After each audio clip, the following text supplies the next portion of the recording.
jamaah Jumat yang dimuliakan Allah Subhanahu wa Ta'ala, tak terasa hari ini kita sudah sampai pada tanggal 6 Rabiul Awal 1437 Hijriah.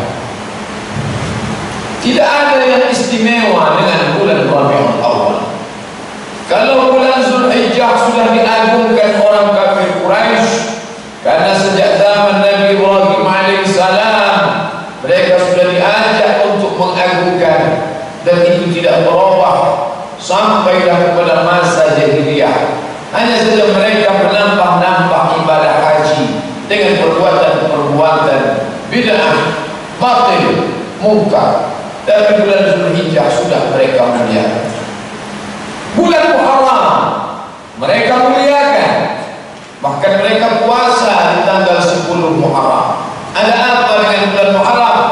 Karena pada tanggal 10 Muharram Allah menyelamatkan Musa dari kejaran Fir'aun laknatullah alaih, yang diabadikan dalam Al-Quran.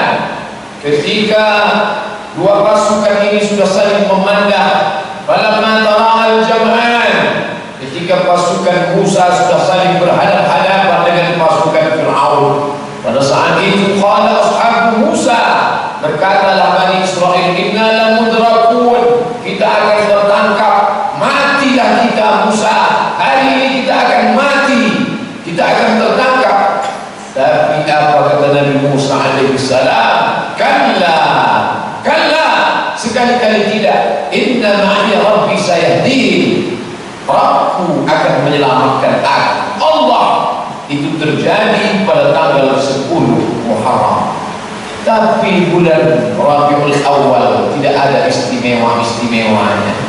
Tidak ada sejarah penting di bulan Rabiul Awal. Bulan yang biasa-biasa saja di kalangan jahiliyah. Tapi kemudian Allah ingin mengangkat bulan itu dengan peristiwa besar, lahirnya Sayyidul Anbiya wal Mursalin Muhammad sallallahu alaihi wasallam. Kalaulah dia lahir di bulan Rabiul Awal, nampaknya dia menumpang tuah.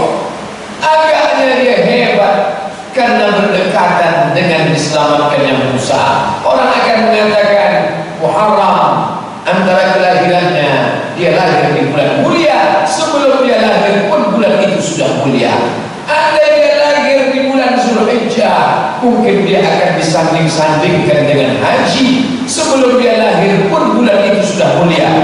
Tapi dengan kelahirannya, bulan itu ikut menjadi bulan yang mulia. Bulan Rabiul Awal, kelahiran Nabi besar Muhammad sallallahu alaihi wasallam. Bagaimana cara mengingatkan kelahiran Nabi? Macam-macam caranya. Seorang tuan rumah mendatangi rumah sewa yang disewa oleh pelajar-pelajar Indonesia di kota Kairo, Mesir. Mereka mengetuk pintu rumah demi rumah. Mereka bawakan nasi dengan ayam bakar. Lalu mahasiswa terheran-heran, tidak pernah tuan rumah memberikan makanan sebesar ini. Ini dari siapa? Ini dari tuan rumah sahibul bait. Ada apa? Apakah anaknya menikah? Apakah cucunya khitan? Apakah dia ulang tahun? Apa ini dia mengantar makanan? Allahumma salli ala sayyidina Muhammad. Ini hari kelahiran Muhammad sallallahu alaihi wasallam. Tuan rumah bersedekah supaya orang ingat, oh ternyata kami yang pakai kalender Masehi melupakan kapan Nabi kami lahir. Kami hanya ingat Januari, Februari, Maret, April, Mei. Kami tak pernah mengenang Rabiul Awal. Ketika sedang duduk-duduk di masjid kota besar Kairo, mahasiswa terbaring membaca diktat menjelang ujian, tiba-tiba datang seorang yang tidak kaya membagikan kue manisan, lalu dia tebarkan, dia salami semua anak-anak. Allahumma salli ala sayyidina Muhammad, Allahumma salli ala sayyidina Muhammad. Ada apa gerangan ini orang membagi manisan sambil mengucapkan salawat? Ada apa kamu dari tadi bersalawat? Lupakah engkau wahai saudaraku kelahiran Nabi Muhammad sallallahu alaihi wasallam?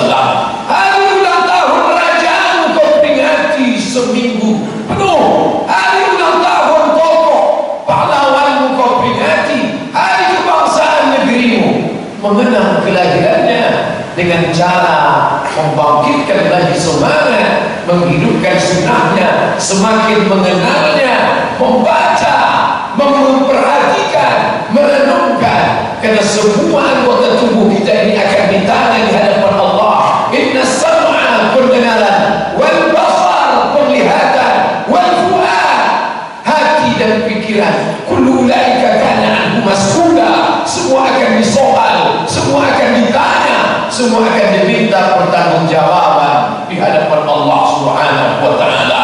Tokoh-tokoh barat, tokoh filosof, Sokrates, Demokritos, Thales, Aristoteles, begitu hafal engkau tentang kelahirannya, di mana dia dibesarkan, apa buku karyanya, tokoh-tokoh sekuler, tokoh-tokoh psikologi, kalian begitu mengerti dia. Artis jangan tanya lagi, pagi, petang, siang, malam, informasinya terus diupdate, masuk ke dalam HP, masuk ke dalam televisi, sehingga orang hafal dia. Tapi tentang dia yang namanya disandingkan dengan Allah, asyhadu an la ilaha illallah wa asyhadu anna Muhammadan Rasulullah. Orang tua banyak tidak bisa menjawab pertanyaan anaknya, siapa itu Muhammad? Muhammad anak Abdullah, ibunya Aminah, lalu kemudian lahir di tahun gajah. Setelah itu habislah jawaban. Betapa miskinnya pengetahuan kita tentang dia yang kita agungkan, yang kita muliakan.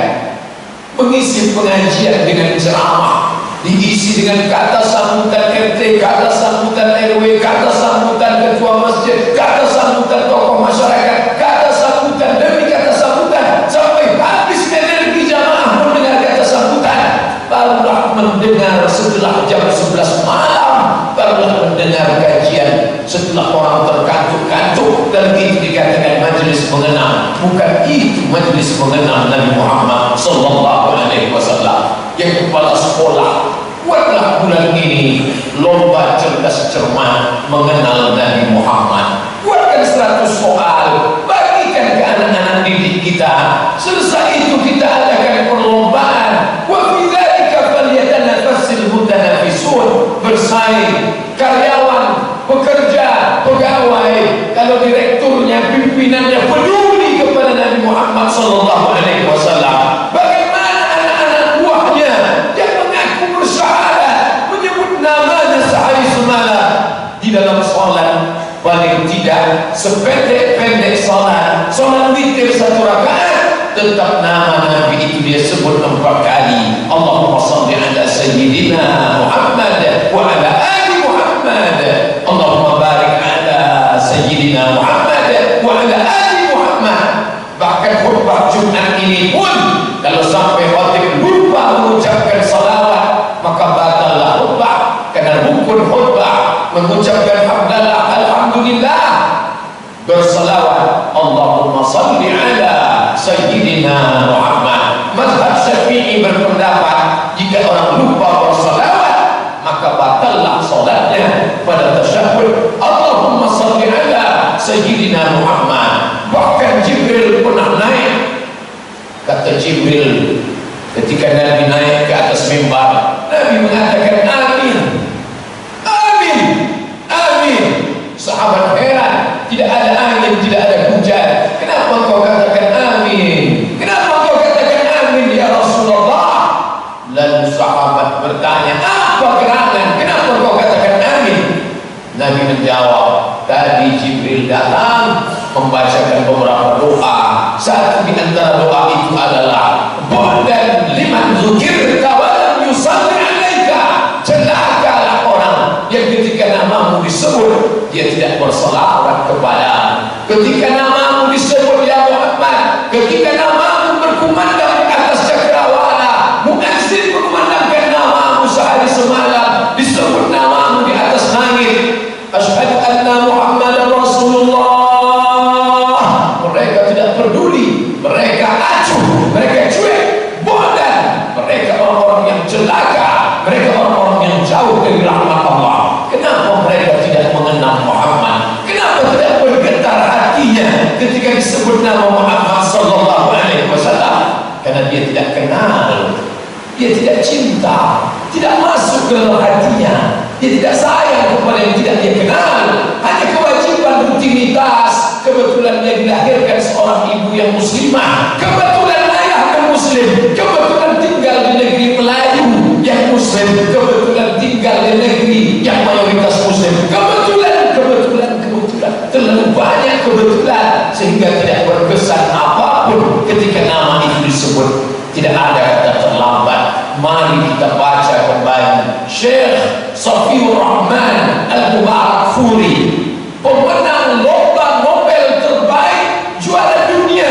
Ketika pemerintah Saudi Arabia mengadakan lomba menulis karya ilmiah, maka pemenangnya bukan orang Arab, bukan orang Mesir yang tamat Al-Azhar, bukan orang Madinah yang tamat Universitas Islam Madinah, orang India.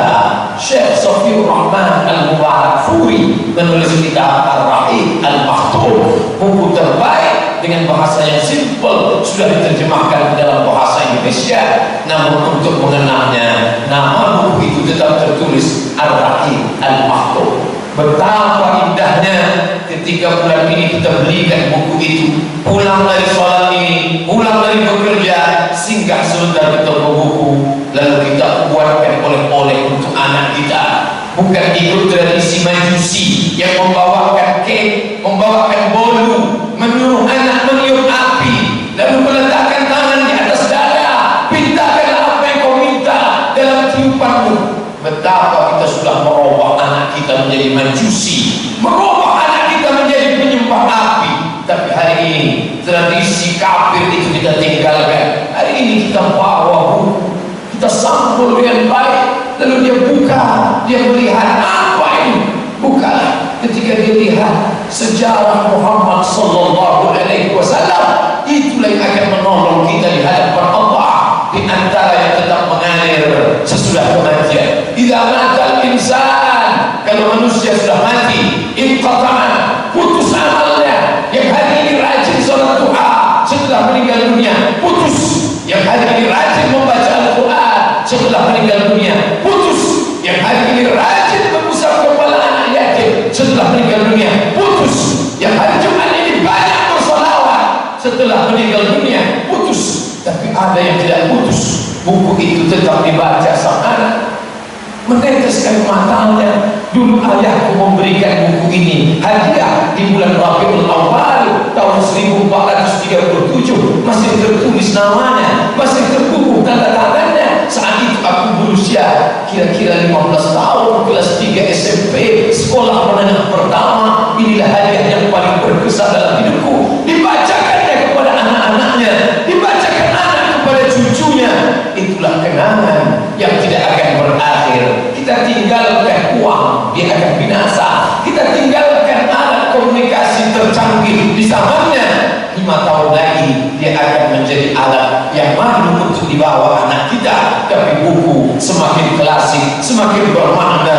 Inilah warisan, inilah peninggalan yang mengingatkan kita, mengenangkan kita kepada dia yang katanya kita cinta kepadanya, tapi sesungguhnya kita tidak pernah mengenalkan dia kepada anak-anak kita. Tapi tidak hanya sekedar mengenal, mari kita hidupkan warisannya. Apa bukti cinta kepada Muhammad sallallahu alaihi wasallam? Nabi tidak meninggalkan istana. Sampai hari ini istana Fir'aun masih tegak berdiri menjadi objek wisata Mesir, Luxor, kota yang penuh dengan kenangan. Nabi tidak meninggalkan makam yang mewah seperti makam piramid, makam-makam tua, makam-makam hebat orang kafir. Dia manusia yang sederhana, walaupun dia kaya raya, tapi dia hidup dengan apa adanya, seadanya. Dia tidak meninggalkan emas dan perak. Al-Anbiya, para nabi, lam yurisu dinaran wala dirhaman. Mereka tidak meninggalkan uang perak, mereka tidak meninggalkan uang emas. Yang mereka tinggalkan adalah sunnah. Alaikum bisunnati, ikutilah sunnahku, wa sunnatil khulafa'ir rasyidin, sunnah khulafa'ir rasyidin Abu Bakar, Umar, Utsman, Ali radhiyallahu anhum ajma'in. Atu 'alaiha bin nawajid, gigit pakai gigi geraham. Jangan kau pegang pakai tanganmu yang lemas, jangan kau pegang dengan tangan tauhid dengan gigimu yang kuat, tulangmu, dagingmu, kulitmu akan dimakan cacing tanah, tapi gigimu tidak akan membusuk selamanya. Atu alaiha bin nawajiz, gigit pakai gigi geraham, dia tidak akan terlepas. Kalau kau sudah sanggup menghidupkan sunnah-sunnah ini, tetap salat berjamaah, berkumandang suara azan, memanggil panggilan Allah, memanggil panggilan Rasulullah. Semuanya kecil, atasanku kecil, direkturku kecil, perusahaanku kecil, ada yang lebih besar. Kalau aku mati hari ini, besok akan digantikan orang. Bahkan sebelum aku mati pun orang sudah banyak berdoa supaya aku mati, supaya ada penggantinya. Tapi ibadahku ini yang akan aku bawa menghadap Allah. Inna salati salatku, wa nusuki ibadahku, wa mahyaya hidupku, wa mamati matiku. Inna awwala ma yuhasabu bihi al-'abdu, yang pertama kali akan dihitung, akan dihisab, akan ditanya di hadapan Allah. Salatku salat berjamaah. Laki-laki yang baligh berakal saleh, dia akan datang ke masjid bukan sekedar ingin menyambung silaturahim, bukan sekedar ingin datang menggugurkan kewajiban, tapi mengikuti sunnah. Karena Nabi sallallahu alaihi wasallam tidak pernah meninggal dalam keadaan meninggalkan salat, tidak mati dia dalam keadaan meninggalkan salat berjamaah. Bahkan ketika sakitnya sekalipun, matanya dari balik jendela tetap memperhatikan sahabat. Sahabat dipimpin oleh Abu Bakar Siddiq radhiyallahu anhu, tapi Nabi sangat ingin datang salat berjamaah. Bahkan ketika matanya tertutup pingsan, mereka siramkan 5 kirbah air, wajah Nabi disiram dengan air, tersadar dia dari pingsannya yang panjang. Mereka bertanya, apa yang kau inginkan ya Rasulullah? Apa yang kau kehendaki ya Rasulullah? Bawa aku ke masjid, aku ingin salat berjamaah. Tanda cinta kepada Nabi, mengenangnya. Apakah di bulan Rabiul Awal saja? Tidak. Setiap hari, setiap waktu, setiap saat kita kenang dia. Tapi khusus di bulan kelahirannya ada perhatian khusus. Kita berikan buku sejarahnya, kita ingatkan anak-anak kita, kita ingatkan masyarakat kita. Mari kita perbanyak melaksanakan sunnah-sunnahnya. La yu'minu ahadukum, kamu tidak beriman. La yu'minu ahadukum, kamu tidak beriman. Sampai kapan? Hatta akuna ahabba ilaih, sampai dia lebih sayang kepadaku min waladihi, daripada anaknya, wa walidihi, daripada orang tuanya, wa nasi ajma'in, daripada seluruh manusia. Kalau ada orang muslim, saya lebih sayang anak saya daripada Nabi, iman belum sempurna wahai saudara. Kalau ada orang mengaku beriman, tapi aku lebih sayang hartaku daripada Nabi, engkau belum beriman. Dan kemudian ketika Nabi mengatakan kamu belum beriman, sampai kau sayang kepada aku melebihi sayangmu kepada anakmu, melebihi sayangmu kepada ayahmu, melebihi sayangmu kepada istrimu.